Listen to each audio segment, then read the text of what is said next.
Slip away. When I was just a kid, I heard him say, when you get older in life, we'll live for younger days.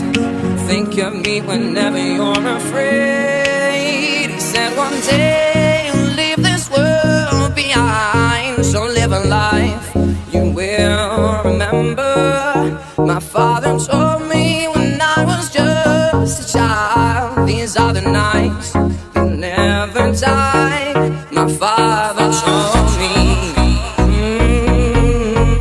My father told me. My father told me.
Whenever you're afraid, think of me whenever you're afraid. He said one day you'll leave this world behind, so live a life you will remember. My father told me when I was just a child, these are the nights you never die. 3, 2, 1. See you later. That'll be good. Hey, my name's Christian LeBlanc, and this is my 7-month adventure.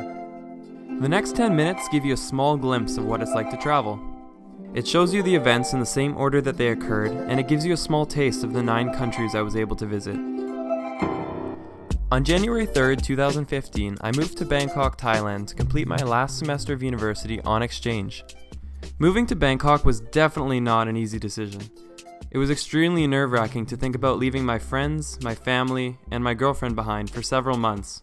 Not only that, I didn't know anything about Asia. I didn't know what to expect from the food, the culture, the climate. But at the same time, that's exactly what attracted me to the place. I knew that I wanted a complete change of lifestyle from Vancouver, Canada, and that if I wasn't making a challenging decision, it probably wasn't the right one. One of the coolest things I did while traveling was film and record every single day. From there, I would take the footage and create daily videos giving a quick recap of what I was up to. This is known as video blogging or vlogging.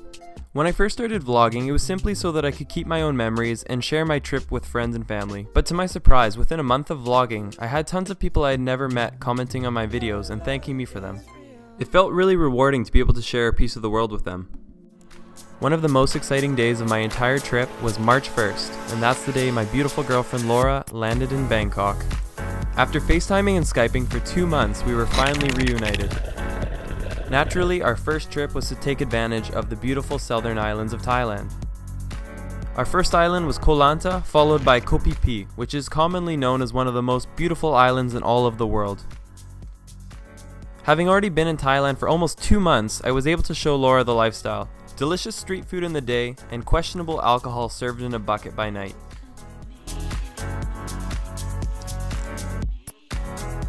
Everywhere we went, Laura and I had 2 massive backpacks strapped to ourselves. It's definitely not the most glamorous way to travel, but it's by far the best. You won't find another situation in your life where it's easier to meet people.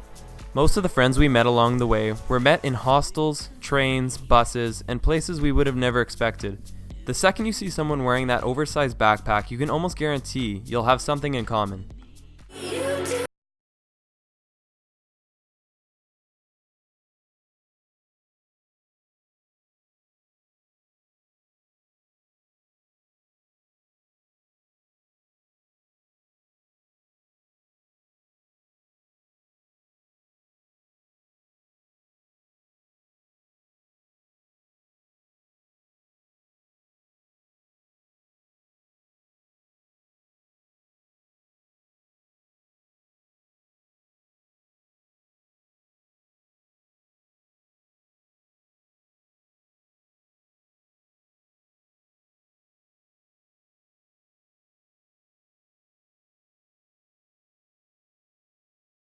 I wanna dance by water beneath the Mexican sky.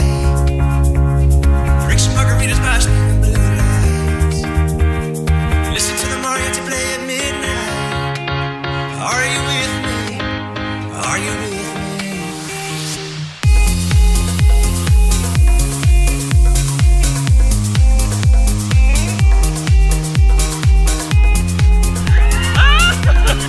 me? This was one of the best things of my entire trip.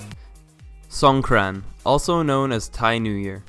For 3 days, the Thai people go crazy in the streets, getting buckets of water and water guns and shooting each other until they're soaked. Whether you're 7 years old or 80, everyone is in the streets and has this massive smile across their face, and there's literally no better place to be in the world.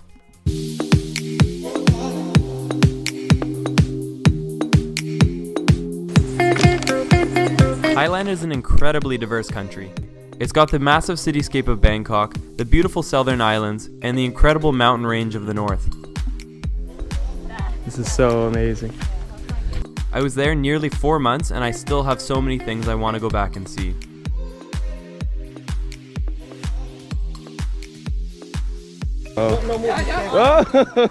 One of the most rewarding experiences was definitely going to the elephant sanctuary in northern Thailand. I've never met a more relatable and intelligent creature. Each of the elephants had their own unique personalities, especially the little one, named Naughty Boy. After months of living the backpacker lifestyle, we took a few days off.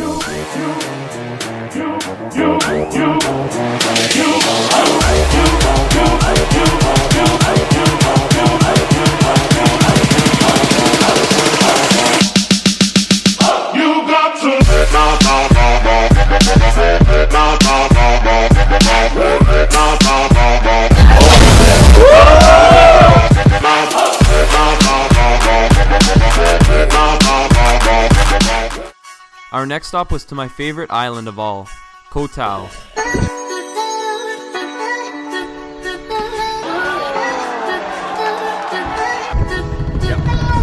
Koh Tao is one of the most beautiful islands, as well as it has some of the best nightlife. I was only in Koh Tao for 3 days, but it was long enough to get my PADI dive license and to realize I will definitely be back. After Koh Tao, we flew back to Bangkok for the last time and said our difficult goodbye to Thailand. As sad as it was to say goodbye to Thailand, we were met with open arms by the Philippines. Arguably my most memorable experience of all of my travels was when we met these people right here. Laura and I were half asleep heading south on a bus when all of a sudden 10 extremely loud people got on. At the time, I wasn't too impressed. All I wanted to do was sleep. But I realized very quickly I wasn't going to get any sleep while they're singing Taylor Swift 1 seat behind me. So we started talking to them, and next thing we knew, we spent the next 3 days exploring the Philippines with them. They showed us the things that only locals would know about. They showed us how to get accommodations for under $2, they cooked us a traditional meal, and they sang karaoke with us till 6 in the morning. I cannot thank them enough for showing us the Philippines like it was meant to be seen. One of the things I learned while traveling was that the best experiences don't come planned, and they happen when you have an open mind. We were traveling mountains just to find the loudest tears. We set down by the fire, knowing we couldn't hide, but we didn't know that yet. So if you want something to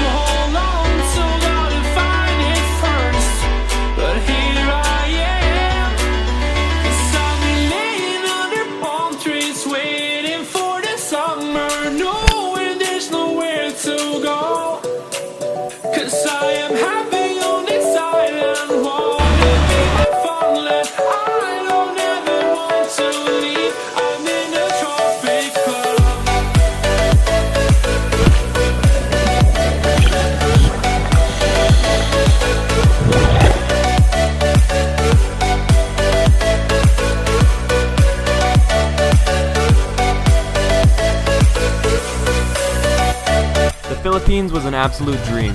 I fell in love with the people, the landscape, and I know this will be one of the first places I come back to visit.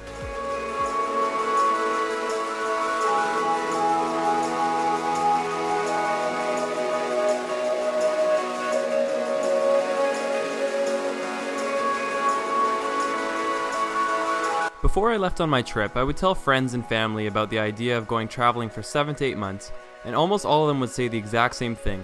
They would say, "That sounds like the trip of a lifetime," or "You need to get that out of your system." And for a long time, that's exactly what I thought too. I thought, I'm gonna go traveling for 7 to 8 months, I'm gonna come back and be ready to start working full time. And that's what I did. When I got back, I started working full time at a corporate job that many would deem their dream job, or the guarantee to financial success and job security. But for some reason, financial prosperity was not waking me up in the morning. Every day was a struggle.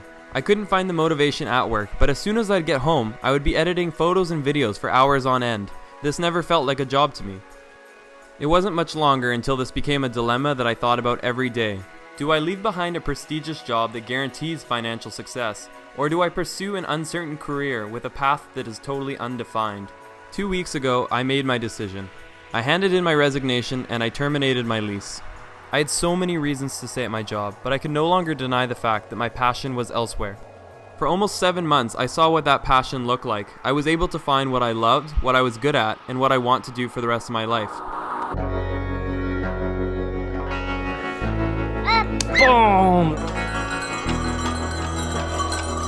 Magical animals.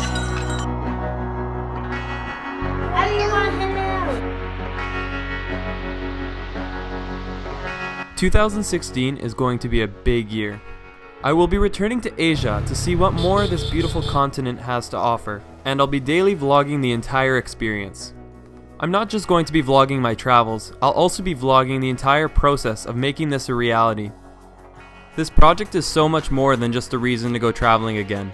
It's also a daily documentation of what it's like to step out of your comfort zone and to pursue your passion. My passion is traveling and being able to share it with the world. But whether your passion is becoming an entrepreneur or the world's best soccer player, the message is the same. You have to be willing to cut out all the excuses from your life. Willing to try the thing that no one else is doing. And this is definitely a scary process, but it's one that has great reward. I'm fully aware that this trip will come with its ups and downs, its difficulties, and its amazing moments. But I'm confident that at the end of the day, this will be the best decision I could possibly have made.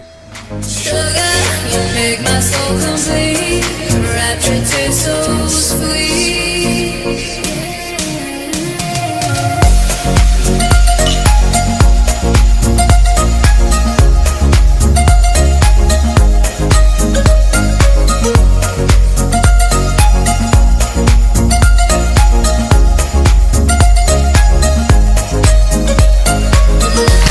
I have 2 goals over the next year. The first goal is to become financially sustainable by sharing the world with others. And this starts with you guys. Every time you guys share my video, tell a friend about my channel, you guys are getting me one step closer to achieving my dreams. I seriously cannot thank you guys enough for the support, and you guys are the reason that I'm able to do this project. The second goal, and the most important goal, is to inspire others to do the same. This is a movement of unconditionally following your passion. Even if I can inspire one person to step out of their comfort zone and do what makes them happy, I will see this project as a huge success. I can already say that this has been the best decision I've ever made. I wake up motivated in the morning to undertake this massive project. I have no idea how I'll afford it, how I'll make it work, but what I do know is that I'm doing something that I absolutely love, and success will surely follow. In a sense, I've retired at the age of 22 years old, because I will never work another day in my life as long as I'm doing something that I love. And to me, that's the ultimate dream. One day